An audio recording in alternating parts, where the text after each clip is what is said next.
Welcome to nmcp.gov.bt database site for National Malaria Control Program.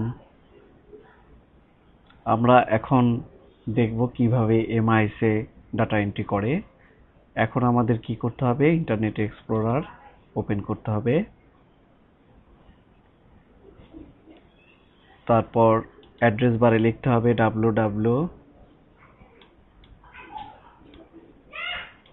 www.nmcp.gov.bd।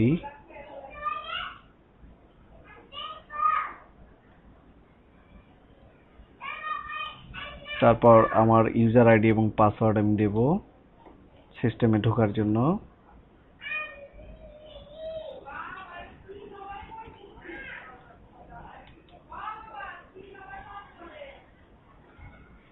Inter চাপবো অথবা লগইনে click করব। তারপর MIS data এন্ট্রির জন্য MIS সেকশনে ঢুকবো। এর জন্য MIS সেকশনে ক্লিক করব।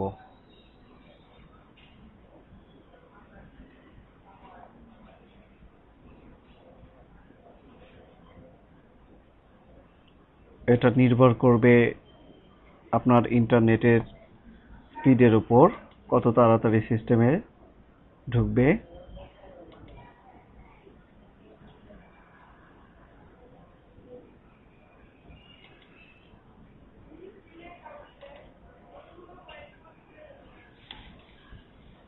তারপর আমরা দেখতে পাচ্ছি যে MIS data entry, MIS report, dashboard, training program, contacts, log out. আমরা এখন MIS ডাটা এন্ট্রিতে ক্লিক করব।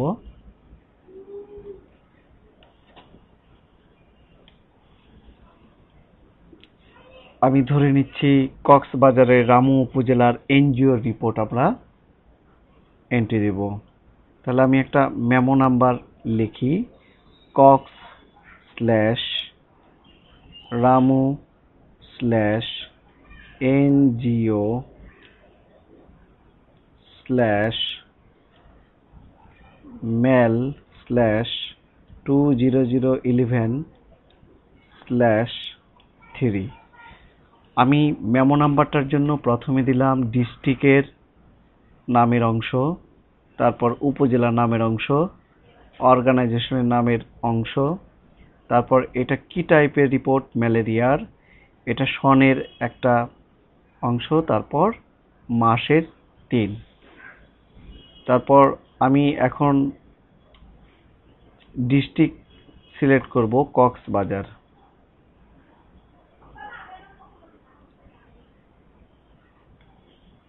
তারপর ডান সাইডে উপজেলা আমি সিলেক্ট করব রামু।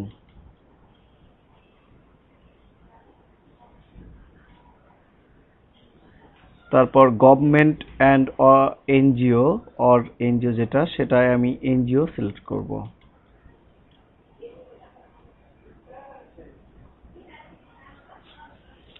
এনজিও মুক্তি কক্সবাজার, ডান সাইডে এসআর নামটা চলে আসছে।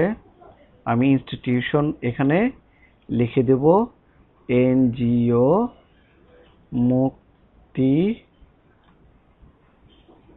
কক্সবাজার। আর তারপর আমি মান্থ এবং ইয়ার আমি চেক করে দেখব। আমি মান্থ সিলেক্ট করব মার্চ, যেহেতু এটা মার্চ মাসের রিপোর্ট এপ্রিল মাসে করছি। তারপর ইয়ার যেহেতু 2011, এটা 2011 আছে, চেঞ্জ করার প্রয়োজন নেই, যদি না থাকে তাহলে চেঞ্জ করতে হবে। এরপর ডায়াগনোসিস অংশে আমরা যাব। আমি একটা এক্সিস্টিং ডাটা থেকে ডাটা এন্ট্রি করব। সেখানে আছে 0, তারপর 11, তারপর 31, তারপর 180, তারপর 126, তারপর 96। আমি ট্যাব চেপে চেপে ঘরগুলো থেকে চলে যাব। আমি একটা ঘরে পরে আর একটা ঘরে যাচ্ছি ট্যাব চেপে চেপে, খেয়াল করবেন।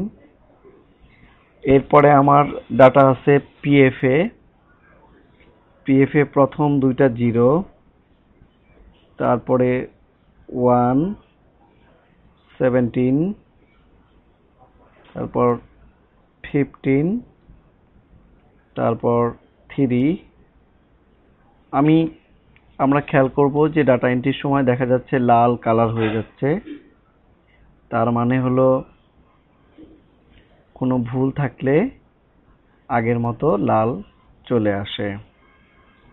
তারপর আমার আরডিটি 2, 23, 140, 104, 61, তারপর RDT positive 0, 0, then 4, then 34, then 29, then 9।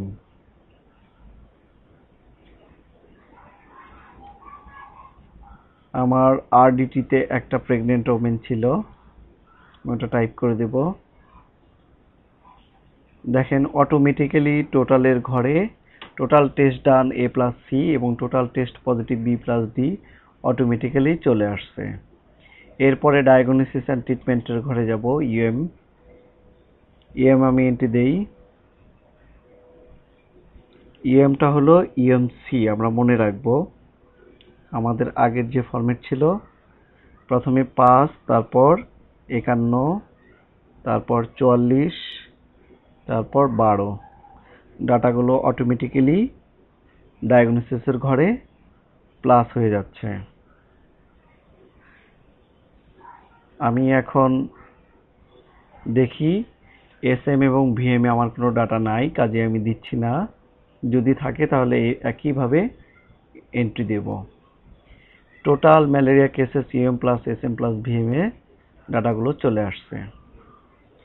এরপর আমার number of mosquito net treated এনজিওর ক্ষেত্রে আছে 14,000, আমি 14,000 এন্ট্রি দিলাম।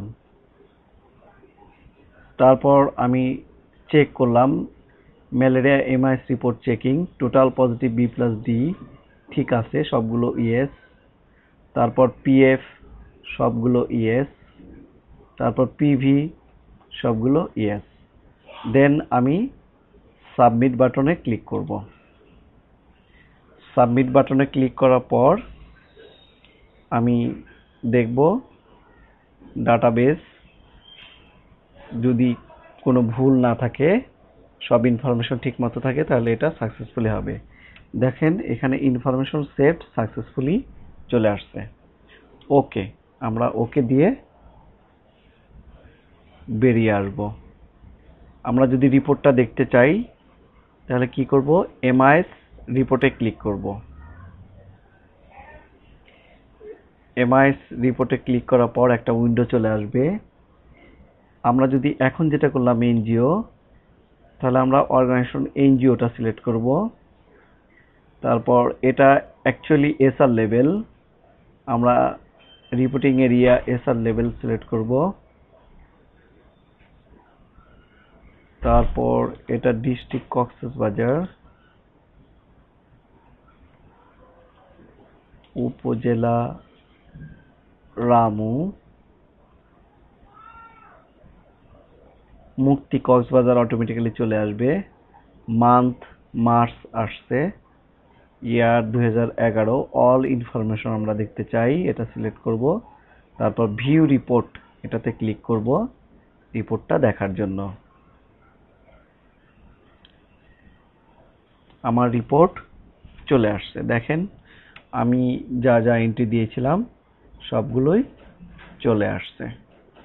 এখন আমি যদি রিপোর্টটা প্রিন্ট করতে চাই তাহলে প্রিন্ট রিপোর্টে ক্লিক করব। আর যদি ব্যাক করে চলে আসতে চাই তাহলে ব্যাক উপরে যে বাটনটা আছে টুল বারে, সেই ব্যাক বাটনে ক্লিক করব। ক্লিক করে আমি যদি বেরিয়ে আসতে চাই লগ আউটে ক্লিক করব। Thank you for giving me the time for nmcbgov.bd